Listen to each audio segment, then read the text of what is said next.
প্রধানমন্ত্রী তারেক রহমান আজ সিলেট সফরে গিয়ে বেশ কয়েকটি ভিত্তিপ্রস্তর স্থাপন করেন। সেখানে একটি সুধী সমাবেশে উনি উল্লেখযোগ্যভাবে বলেছেন ১ লক্ষ স্বাস্থ্যকর্মী নিয়োগ দেওয়া হবে, যার মধ্যে ৮০% হবে নারী।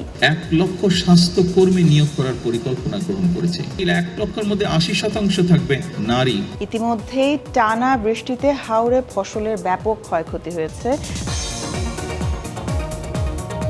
আবহাওয়া অফিস বলছে লঘুচাপের কারণে এই বৃষ্টি আরো কয়েকদিন স্থায়ী হতে পারে। তাহলে কি বন্যার আশঙ্কা দেখা দিচ্ছে? এদিকে ইরানের শান্তি প্রস্তাবে অসন্তোষ প্রকাশ করেছেন ডোনাল্ড ট্রাম্প এবং বলেছেন যুদ্ধ আরো ৩ বছর স্থায়ী হতে পারে। তাহলে ইরান ইসরায়েল যুদ্ধ কি আরো দীর্ঘায়িত হচ্ছে?